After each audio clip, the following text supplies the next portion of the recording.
श्री स्वामी समर्थ. आज सकाळपासून तुमच्या मनात एकच विचार सुरू आहे का? स्वामी, माझ्या आयुष्यात चांगली बातमी कधी येणार? कदाचित तुम्ही नोकरीच्या प्रतीक्षेत असाल. एखाद्या महत्त्वाच्या कामाचा निकाल येण्यासाठी वाट पाहत असाल. व्यवसायात यश मिळावं अशी प्रार्थना करत असाल किंवा तुमच्या कुटुंबातील एखाद्या व्यक्तीसाठी आनंदाची बातमी यावी अशी मनापासून इच्छा करत असाल. जर असं असेल तर आजची ही 10 मिनिटे स्वामी समर्थांच्या चरणी अर्पण करा. व्हिडिओ सुरू करण्यापूर्वी कमेंटमध्ये प्रेमाने एकदा लिहा, श्री स्वामी समर्थ. आता डोळे अलगद मिटा. एक दीर्घ श्वास घ्या. मनात फक्त स्वामींचं तेजस्वी रूप ठेवा आणि पूर्ण श्रद्धेने हा जप सुरू करा.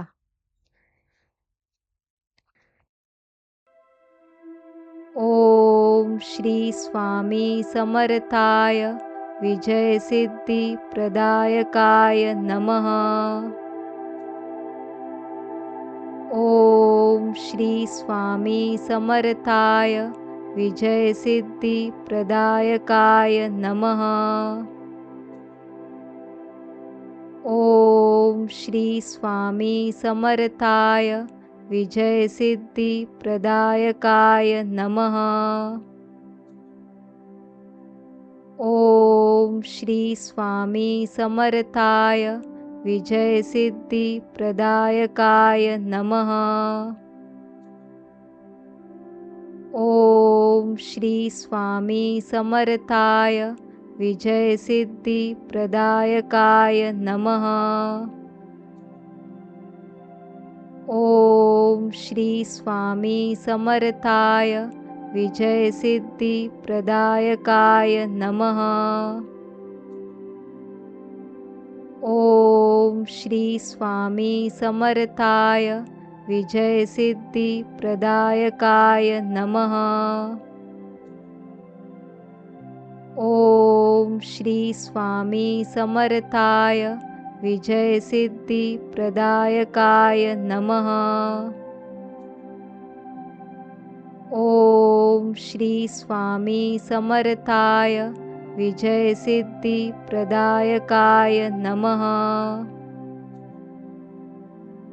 ओम श्री स्वामी समर्थाय विजय सिद्धी प्रदायकाय नमः.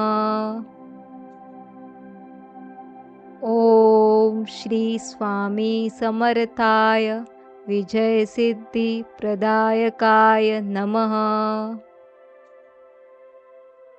ओम श्री स्वामी समर्थाय विजय सिद्धी प्रदायकाय नमः.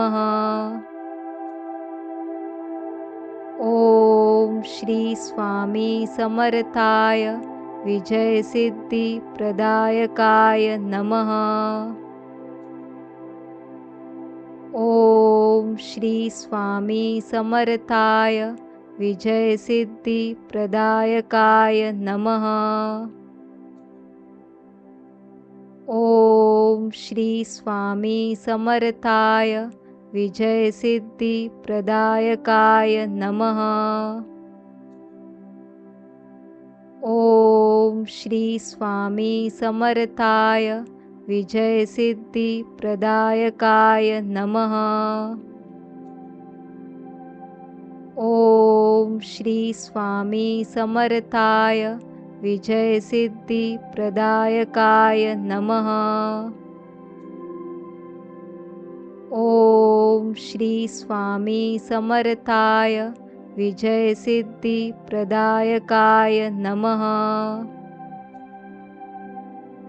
ओम श्री स्वामी समर्थाय विजय सिद्धी प्रदायकाय नमः.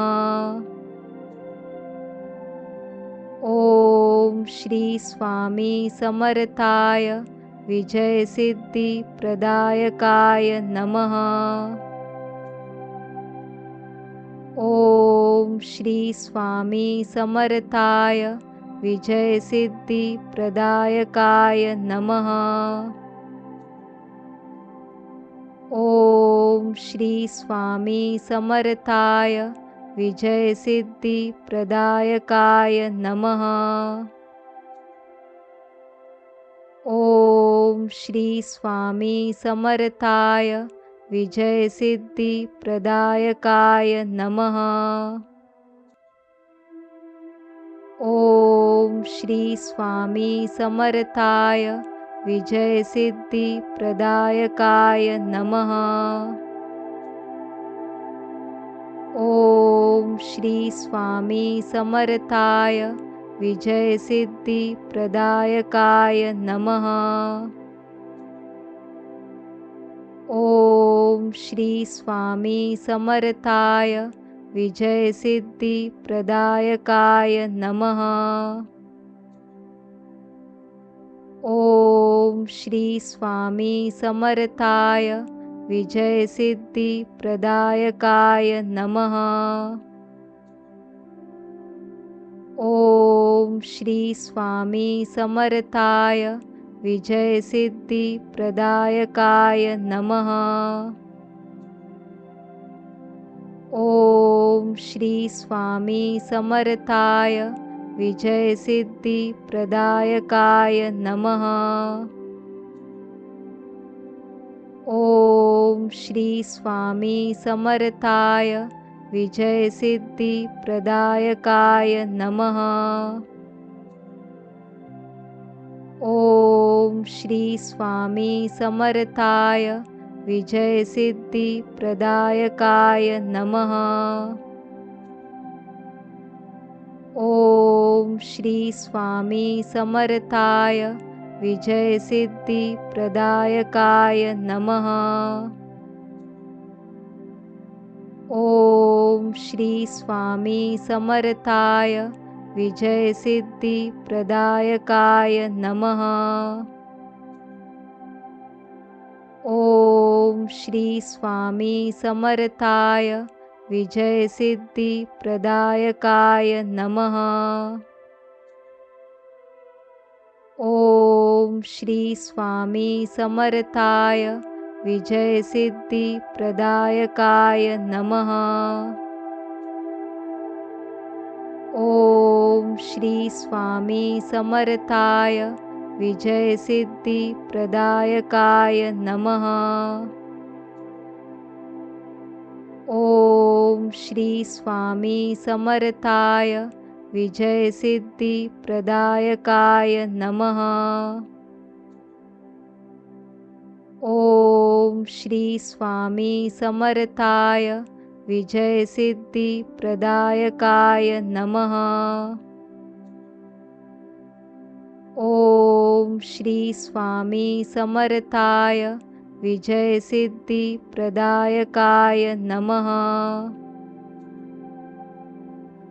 ॐ श्री स्वामी समर्थाय विजयसिद्धिप्रदायकाय नमः। ॐ श्री स्वामी समर्थाय विजयसिद्धिप्रदायकाय नमः।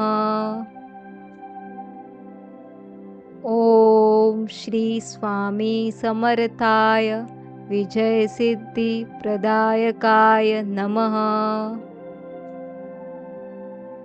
ॐ श्री स्वामी समर्थाय विजयसिद्धिप्रदायकाय नमः।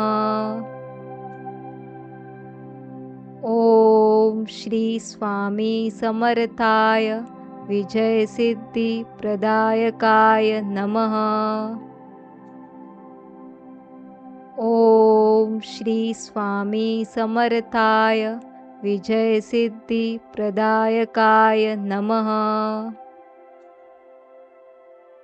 ॐ श्री स्वामी समर्थाय विजयसिद्धिप्रदायकाय नमः। ॐ श्री स्वामी समर्थाय विजयसिद्धिप्रदायकाय नमः। ॐ श्री स्वामी समर्थाय विजयसिद्धिप्रदायकाय नमः। ॐ श्री स्वामी समर्थाय विजयसिद्धिप्रदायकाय नमः। ओम श्री स्वामी समर्थाय विजयसिद्धिप्रदायकाय नमः। ओम श्री स्वामी समर्थाय विजयसिद्धिप्रदायकाय नमः। ओम श्री स्वामी समर्थाय विजयसिद्धिप्रदायकाय नमः। ओम श्री स्वामी समर्थाय विजयसिद्धिप्रदायकाय नमः। ओम श्री स्वामी समर्थाय विजयसिद्धिप्रदायकाय नमः। ओम श्री स्वामी समर्थाय विजयसिद्धिप्रदायकाय नमः। ओम श्री स्वामी समर्थाय विजयसिद्धिप्रदायकाय नमः।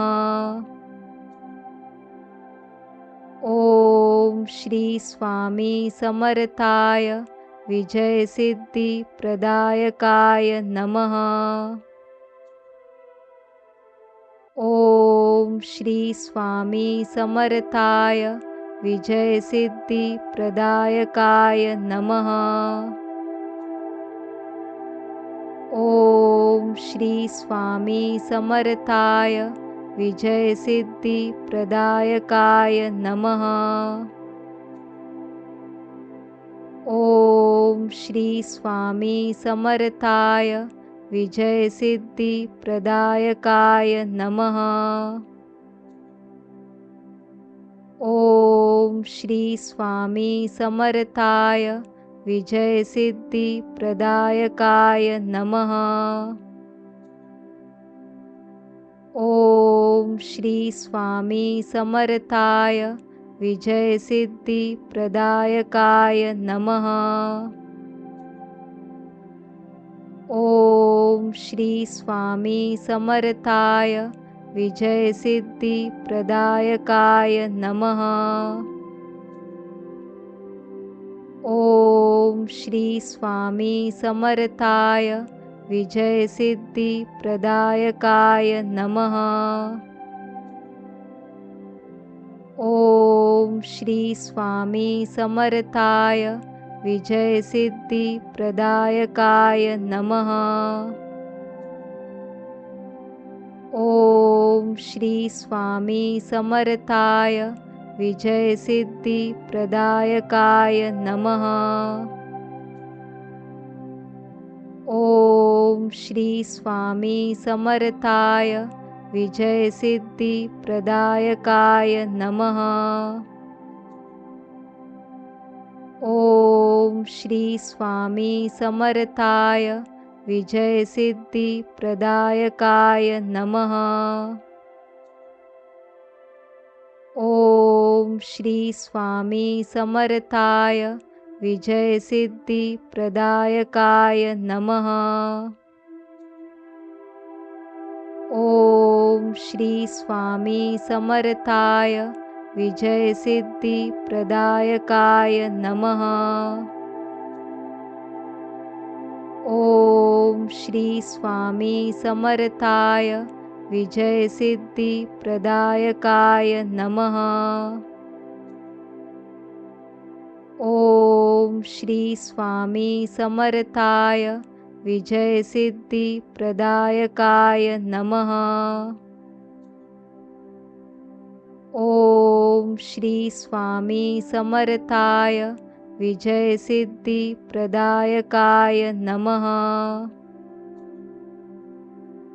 ओम श्री स्वामी समर्थाय विजयसिद्धिप्रदायकाय नमः। ओम श्री स्वामी समर्थाय विजयसिद्धिप्रदायकाय नमः।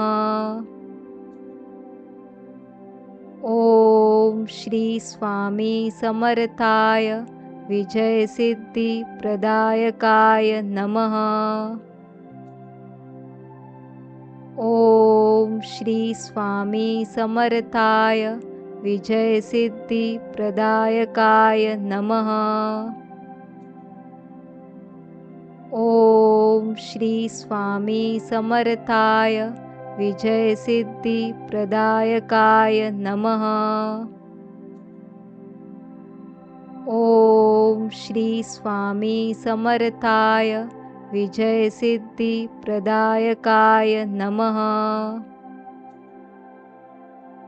ओम श्री स्वामी समर्थाय विजयसिद्धिप्रदायकाय नमः। ओम श्री स्वामी समर्थाय विजयसिद्धिप्रदायकाय नमः। ओम श्री स्वामी समर्थाय विजयसिद्धिप्रदायकाय नमः।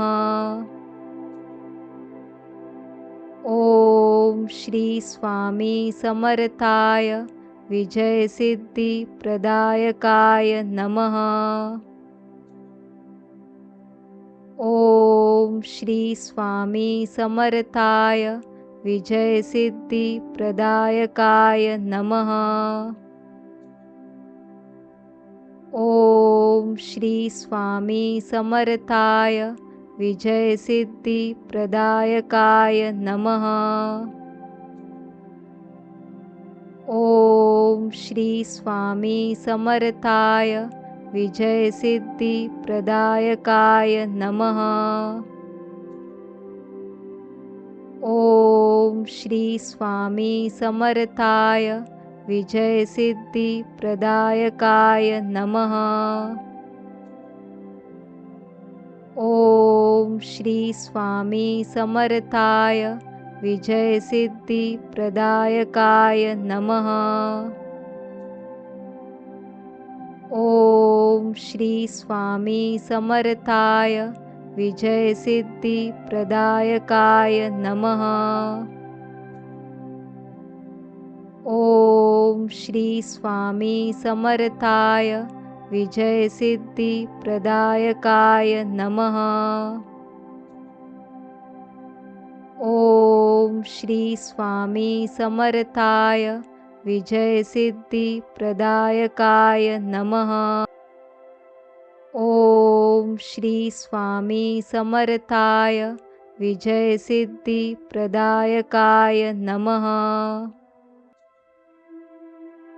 ओम श्री स्वामी समर्थाय विजयसिद्धिप्रदायकाय नमः। ओम श्री स्वामी समर्थाय विजयसिद्धिप्रदायकाय नमः। ओम श्री स्वामी समर्थाय विजयसिद्धिप्रदायकाय नमः। ओम श्री स्वामी समर्थाय विजयसिद्धिप्रदायकाय नमः। ओम श्री स्वामी समर्थाय विजयसिद्धिप्रदायकाय नमः। ओम श्री स्वामी समर्थाय विजयसिद्धिप्रदायकाय नमः। ओम श्री स्वामी समर्थाय विजयसिद्धिप्रदायकाय नमः। ओम श्री स्वामी समर्थाय विजयसिद्धिप्रदायकाय नमः। ओम श्री स्वामी समर्थाय विजयसिद्धिप्रदायकाय नमः। ओम श्री स्वामी समर्थाय विजयसिद्धिप्रदायकाय नमः।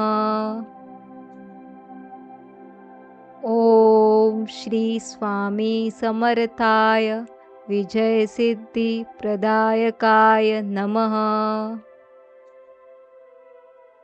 ओम श्री स्वामी समर्थाय विजयसिद्धिप्रदायकाय नमः। ओम श्री स्वामी समर्थाय विजयसिद्धिप्रदायकाय नमः। ओम श्री स्वामी समर्थाय विजयसिद्धिप्रदायकाय नमः। ओम श्री स्वामी समर्थाय विजयसिद्धिप्रदायकाय नमः। ओम श्री स्वामी समर्थाय विजयसिद्धिप्रदायकाय नमः। ओम श्री स्वामी समर्थाय विजयसिद्धिप्रदायकाय नमः। ओम श्री स्वामी समर्थाय विजयसिद्धिप्रदायकाय नमः। ओम श्री स्वामी समर्थाय विजयसिद्धिप्रदायकाय नमः। ओम श्री स्वामी समर्थाय विजयसिद्धिप्रदायकाय नमः। ओम श्री स्वामी समर्थाय विजयसिद्धिप्रदायकाय नमः। ओम श्री स्वामी समर्थाय विजयसिद्धिप्रदायकाय नमः। ओम श्री स्वामी समर्थाय विजयसिद्धिप्रदायकाय नमः। ओम श्री स्वामी समर्थाय विजयसिद्धिप्रदायकाय नमः। ओम श्री स्वामी समर्थाय विजयसिद्धिप्रदायकाय नमः। ओम श्री स्वामी समर्थाय विजयसिद्धिप्रदायकाय नमः। ओम श्री स्वामी समर्थाय विजयसिद्धिप्रदायकाय नमः। ओम श्री स्वामी समर्थाय विजयसिद्धिप्रदायकाय नमः। ओम श्री स्वामी समर्थाय विजयसिद्धिप्रदायकाय नमः। ओम श्री स्वामी समर्थाय विजयसिद्धिप्रदायकाय नमः। ओम श्री स्वामी समर्थाय विजयसिद्धिप्रदायकाय नमः। ओम श्री स्वामी समर्थाय विजयसिद्धिप्रदायकाय नमः। ओम श्री स्वामी समर्थाय विजयसिद्धिप्रदायकाय नमः। ओम श्री स्वामी समर्थाय विजयसिद्धिप्रदायकाय नमः। ओम श्री स्वामी समर्थाय विजयसिद्धिप्रदायकाय नमः। ओम श्री स्वामी समर्थाय विजयसिद्धिप्रदायकाय नमः। ओम श्री स्वामी समर्थाय विजयसिद्धिप्रदायकाय नमः। ओम श्री स्वामी समर्थाय विजयसिद्धिप्रदायकाय नमः। ओम श्री स्वामी समर्थाय विजयसिद्धिप्रदायकाय नमः। ओम श्री स्वामी समर्थाय विजयसिद्धिप्रदायकाय नमः। ओम श्री स्वामी समर्थाय विजयसिद्धिप्रदायकाय नमः। ओम श्री स्वामी समर्थाय विजयसिद्धिप्रदायकाय नमः। ओम श्री स्वामी समर्थाय विजयसिद्धिप्रदायकाय नमः। ओम श्री स्वामी समर्थाय विजयसिद्धिप्रदायकाय नमः। ओम श्री स्वामी समर्थाय विजयसिद्धिप्रदायकाय नमः। ओम श्री स्वामी समर्थाय विजयसिद्धिप्रदायकाय नमः। ओम श्री स्वामी समर्थाय विजयसिद्धिप्रदायकाय नमः। ओम श्री स्वामी समर्थाय विजयसिद्धिप्रदायकाय नमः। ओम श्री स्वामी समर्थाय विजयसिद्धिप्रदायकाय नमः। ओम श्री स्वामी समर्थाय विजयसिद्धिप्रदायकाय नमः। ओम श्री स्वामी समर्थाय विजयसिद्धिप्रदायकाय नमः। ओम श्री स्वामी समर्थाय विजयसिद्धिप्रदायकाय नमः। ओम श्री स्वामी समर्थाय विजयसिद्धिप्रदायकाय नमः। ओम श्री स्वामी समर्थाय विजयसिद्धिप्रदायकाय नमः। ओम श्री स्वामी समर्थाय विजयसिद्धिप्रदायकाय नमः। ओम श्री स्वामी समर्थाय विजयसिद्धिप्रदायकाय नमः। ओम श्री स्वामी समर्थाय विजयसिद्धिप्रदायकाय नमः। ओम श्री स्वामी समर्थाय विजयसिद्धिप्रदायकाय नमः। ओम श्री स्वामी समर्थाय विजयसिद्धिप्रदायकाय नमः।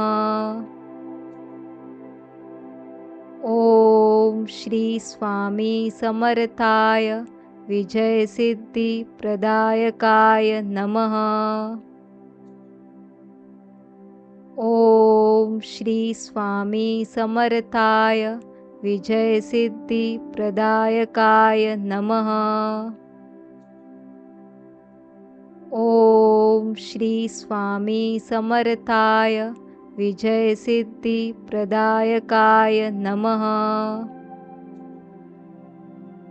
ओम श्री स्वामी समर्थाय विजयसिद्धिप्रदायकाय नमः। ओम श्री स्वामी समर्थाय विजयसिद्धिप्रदायकाय नमः। ओम श्री स्वामी समर्थाय विजयसिद्धिप्रदायकाय नमः। ओम श्री स्वामी समर्थाय विजयसिद्धिप्रदायकाय नमः। ओम श्री स्वामी समर्थाय विजयसिद्धिप्रदायकाय नमः। ओम श्री स्वामी समर्थाय विजयसिद्धिप्रदायकाय नमः। ओम श्री स्वामी समर्थाय विजयसिद्धिप्रदायकाय नमः। ओम श्री स्वामी समर्थाय विजयसिद्धिप्रदायकाय नमः। ओम श्री स्वामी समर्थाय विजयसिद्धिप्रदायकाय नमः। ओम श्री स्वामी समर्थाय विजयसिद्धिप्रदायकाय नमः। ओम श्री स्वामी समर्थाय विजयसिद्धिप्रदायकाय नमः।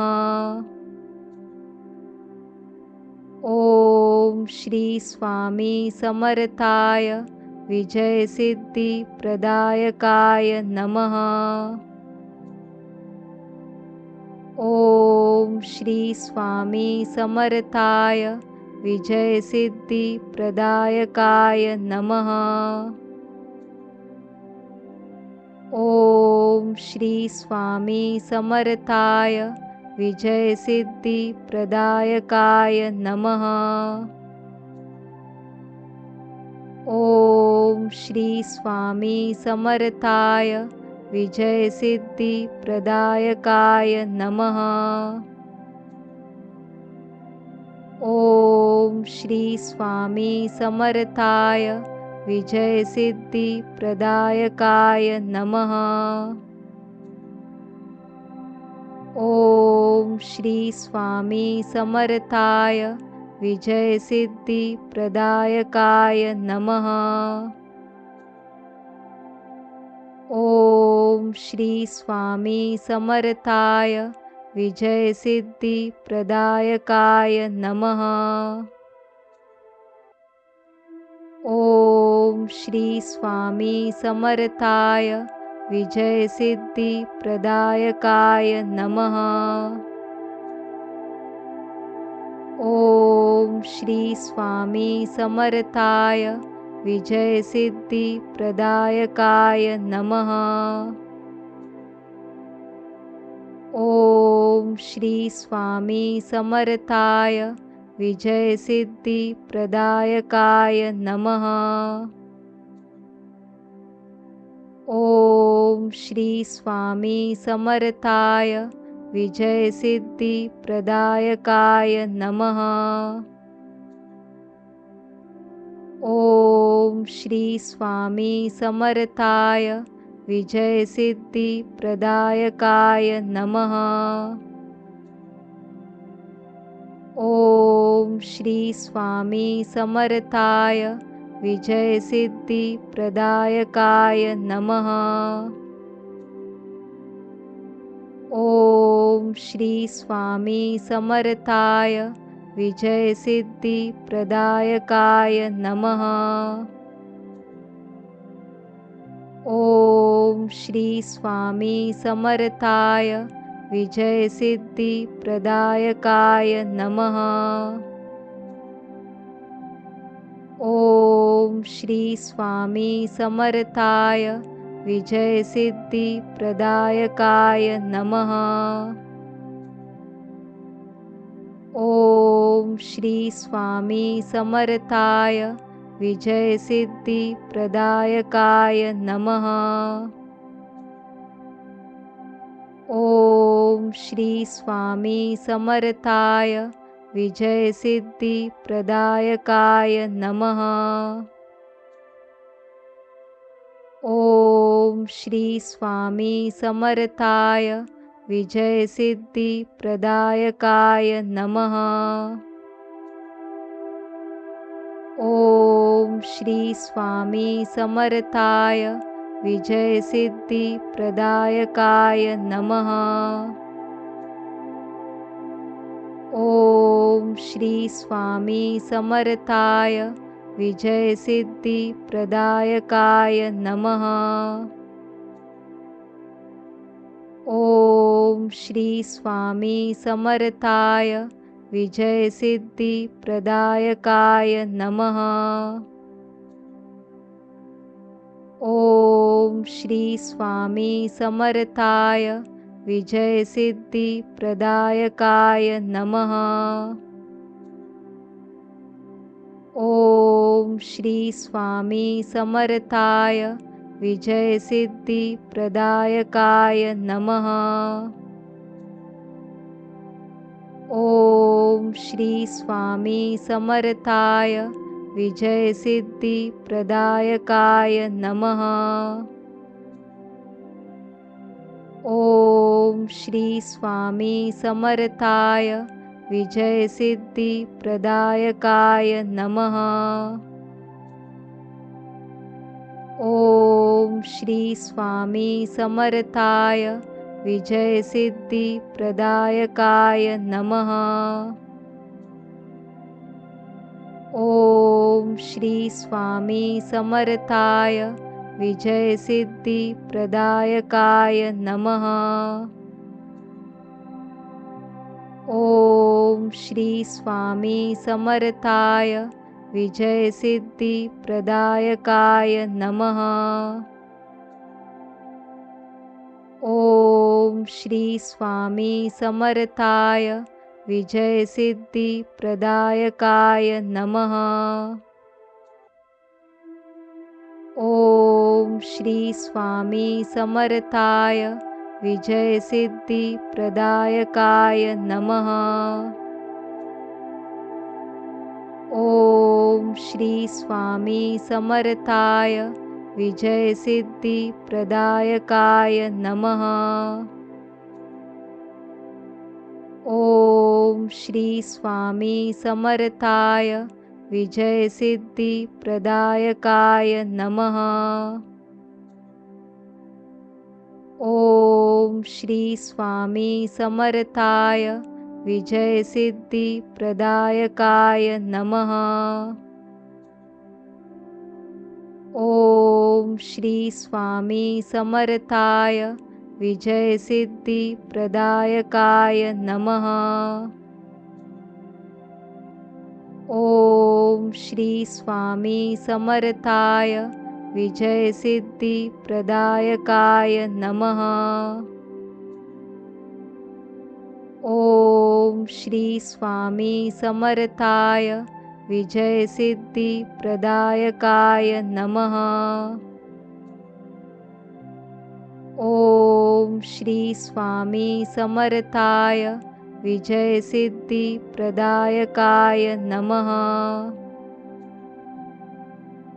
ओम श्री स्वामी समर्थाय विजयसिद्धिप्रदायकाय नमः। ओम श्री स्वामी समर्थाय विजयसिद्धिप्रदायकाय नमः। ओम श्री स्वामी समर्थाय विजयसिद्धिप्रदायकाय नमः। ओम श्री स्वामी समर्थाय विजयसिद्धिप्रदायकाय नमः। ओम श्री स्वामी समर्थाय विजयसिद्धिप्रदायकाय नमः। ओम श्री स्वामी समर्थाय विजयसिद्धिप्रदायकाय नमः। ओम श्री स्वामी समर्थाय विजयसिद्धिप्रदायकाय नमः। ओम श्री स्वामी समर्थाय विजयसिद्धिप्रदायकाय नमः।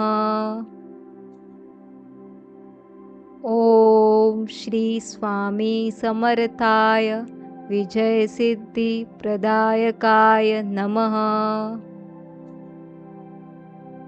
ओम श्री स्वामी समर्थाय विजयसिद्धिप्रदायकाय नमः। ओम श्री स्वामी समर्थाय विजयसिद्धिप्रदायकाय नमः। ओम श्री स्वामी समर्थाय विजयसिद्धिप्रदायकाय नमः। ओम श्री स्वामी समर्थाय विजयसिद्धिप्रदायकाय नमः। ओम श्री स्वामी समर्थाय विजयसिद्धिप्रदायकाय नमः। ओम श्री स्वामी समर्थाय विजयसिद्धिप्रदायकाय नमः। ओम श्री स्वामी समर्थाय विजयसिद्धिप्रदायकाय नमः। ओम श्री स्वामी समर्थाय विजयसिद्धिप्रदायकाय नमः। ओम श्री स्वामी समर्थाय विजयसिद्धिप्रदायकाय नमः। ओम श्री स्वामी समर्थाय विजयसिद्धिप्रदायकाय नमः। ओम श्री स्वामी समर्थाय विजयसिद्धिप्रदायकाय नमः। ओम श्री स्वामी समर्थाय विजयसिद्धिप्रदायकाय नमः। ओम श्री स्वामी समर्थाय विजयसिद्धिप्रदायकाय नमः। ओम श्री स्वामी समर्थाय विजयसिद्धिप्रदायकाय नमः। ओम श्री स्वामी समर्थाय विजयसिद्धिप्रदायकाय नमः। ओम श्री स्वामी समर्थाय विजयसिद्धिप्रदायकाय नमः। ओम श्री स्वामी समर्थाय विजयसिद्धिप्रदायकाय नमः। ओम श्री स्वामी समर्थाय विजयसिद्धिप्रदायकाय नमः। ओम श्री स्वामी समर्थाय विजयसिद्धिप्रदायकाय नमः। ओम श्री स्वामी समर्थाय विजयसिद्धिप्रदायकाय नमः। ओम श्री स्वामी समर्थाय विजयसिद्धिप्रदायकाय नमः। ओम श्री स्वामी समर्थाय विजयसिद्धिप्रदायकाय नमः। ओम श्री स्वामी समर्थाय विजयसिद्धिप्रदायकाय नमः। ओम श्री स्वामी समर्थाय विजयसिद्धिप्रदायकाय नमः। ओम श्री स्वामी समर्थाय विजयसिद्धिप्रदायकाय नमः। ओम श्री स्वामी समर्थाय विजयसिद्धिप्रदायकाय नमः। ओम श्री स्वामी समर्थाय विजयसिद्धिप्रदायकाय नमः। ओम श्री स्वामी समर्थाय विजयसिद्धिप्रदायकाय नमः। ओम श्री स्वामी समर्थाय विजयसिद्धिप्रदायकाय नमः। ओम श्री स्वामी समर्थाय विजयसिद्धिप्रदायकाय नमः। ओम श्री स्वामी समर्थाय विजयसिद्धिप्रदायकाय नमः। ओम श्री स्वामी समर्थाय विजयसिद्धिप्रदायकाय नमः। ओम श्री स्वामी समर्थाय विजयसिद्धिप्रदायकाय नमः। ओम श्री स्वामी समर्थाय विजयसिद्धिप्रदायकाय नमः। ओम श्री स्वामी समर्थाय विजयसिद्धिप्रदायकाय नमः। ओम श्री स्वामी समर्थाय विजयसिद्धिप्रदायकाय नमः।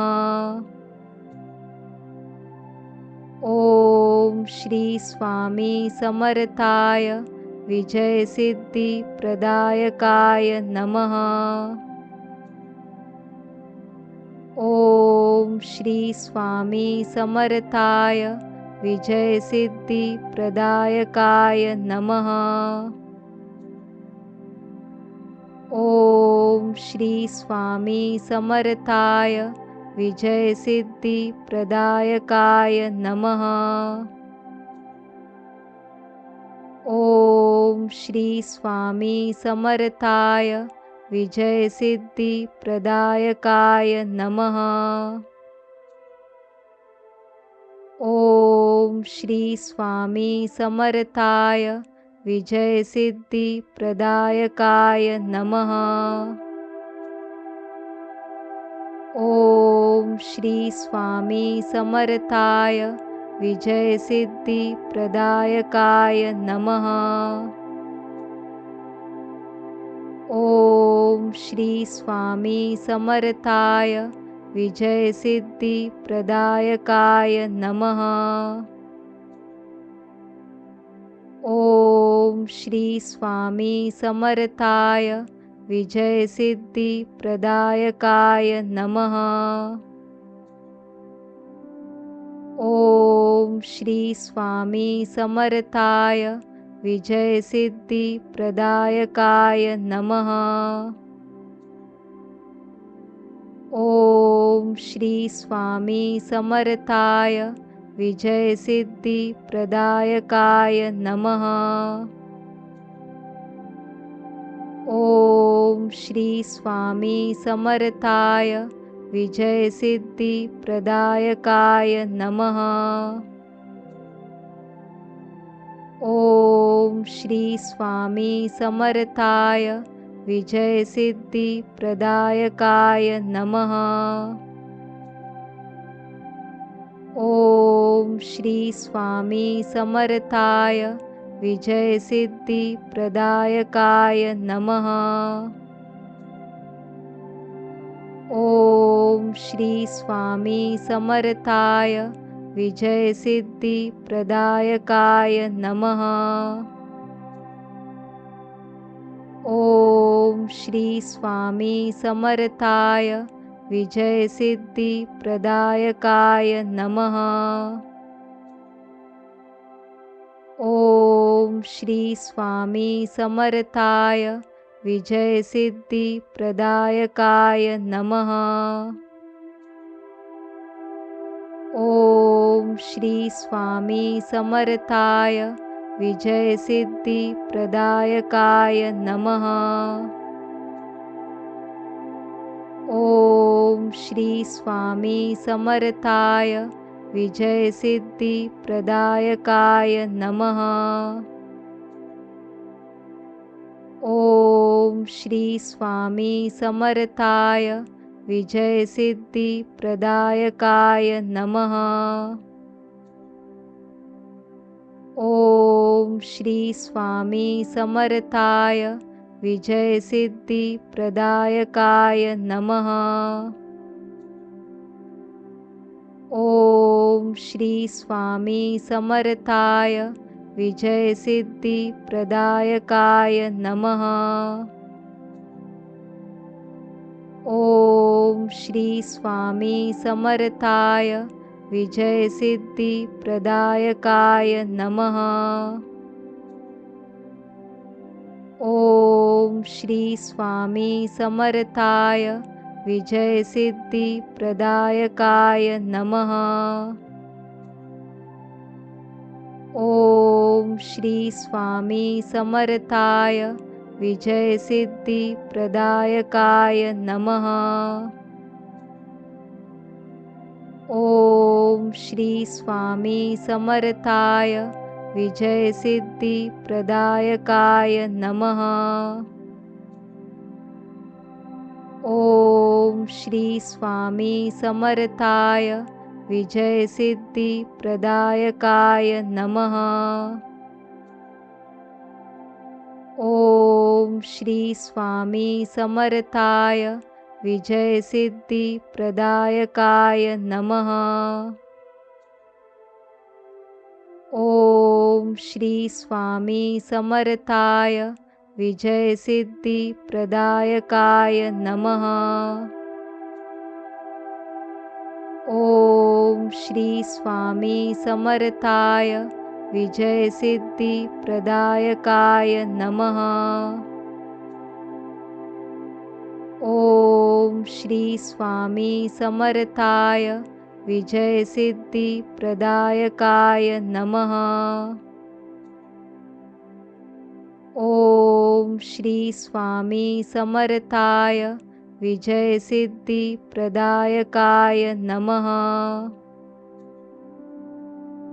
ओम श्री स्वामी समर्थाय विजयसिद्धिप्रदायकाय नमः। ओम श्री स्वामी समर्थाय विजयसिद्धिप्रदायकाय नमः। ओम श्री स्वामी समर्थाय विजयसिद्धिप्रदायकाय नमः। ओम श्री स्वामी समर्थाय विजयसिद्धिप्रदायकाय नमः। ओम श्री स्वामी समर्थाय विजयसिद्धिप्रदायकाय नमः। ओम श्री स्वामी समर्थाय विजयसिद्धिप्रदायकाय नमः। ओम श्री स्वामी समर्थाय विजयसिद्धिप्रदायकाय नमः। ओम श्री स्वामी समर्थाय विजयसिद्धिप्रदायकाय नमः। ओम श्री स्वामी समर्थाय विजयसिद्धिप्रदायकाय नमः। ओम श्री स्वामी समर्थाय विजयसिद्धिप्रदायकाय नमः। ओम श्री स्वामी समर्थाय विजयसिद्धिप्रदायकाय नमः। ओम श्री स्वामी समर्थाय विजयसिद्धिप्रदायकाय नमः। ओम श्री स्वामी समर्थाय विजयसिद्धिप्रदायकाय नमः। ओम श्री स्वामी समर्थाय विजयसिद्धिप्रदायकाय नमः। ओम श्री स्वामी समर्थाय विजयसिद्धिप्रदायकाय नमः। ओम श्री स्वामी समर्थाय विजयसिद्धिप्रदायकाय नमः। ओम श्री स्वामी समर्थाय विजयसिद्धिप्रदायकाय नमः। ओम श्री स्वामी समर्थाय विजयसिद्धिप्रदायकाय नमः। ओम श्री स्वामी समर्थाय विजयसिद्धिप्रदायकाय नमः। ओम श्री स्वामी समर्थाय विजयसिद्धिप्रदायकाय नमः। ओम श्री स्वामी समर्थाय विजयसिद्धिप्रदायकाय नमः। ओम श्री स्वामी समर्थाय विजयसिद्धिप्रदायकाय नमः। ओम श्री स्वामी समर्थाय विजयसिद्धिप्रदायकाय नमः। ओम श्री स्वामी समर्थाय विजयसिद्धिप्रदायकाय नमः। ओम श्री स्वामी समर्थाय विजयसिद्धिप्रदायकाय नमः। ओम श्री स्वामी समर्थाय विजयसिद्धिप्रदायकाय नमः। ओम श्री स्वामी समर्थाय विजयसिद्धिप्रदायकाय नमः।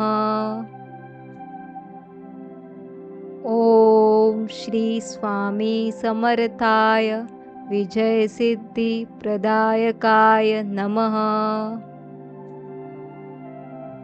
ओम श्री स्वामी समर्थाय विजयसिद्धिप्रदायकाय नमः। ओम श्री स्वामी समर्थाय विजयसिद्धिप्रदायकाय नमः। ओम श्री स्वामी समर्थाय विजयसिद्धिप्रदायकाय नमः। ओम श्री स्वामी समर्थाय विजयसिद्धिप्रदायकाय नमः। ओम श्री स्वामी समर्थाय विजयसिद्धिप्रदायकाय नमः। ओम श्री स्वामी समर्थाय विजयसिद्धिप्रदायकाय नमः। ओम श्री स्वामी समर्थाय विजयसिद्धिप्रदायकाय नमः। ओम श्री स्वामी समर्थाय विजयसिद्धिप्रदायकाय नमः। ओम श्री स्वामी समर्थाय विजयसिद्धिप्रदायकाय नमः।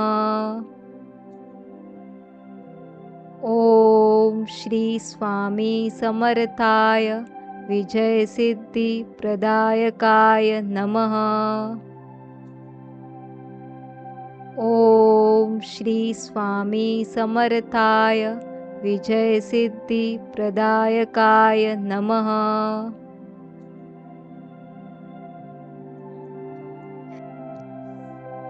व्हिडिओ आवडला असेल तर लाईक करा. आपल्या स्वामी भक्त मित्रांपर्यंत हा व्हिडिओ नक्की शेअर करा आणि अशा स्वामी समर्थांच्या मंत्रांसाठी आपल्या मराठी मंत्र चॅनलला सबस्क्राईब करून बेल नोटिफिकेशन ऑन करा.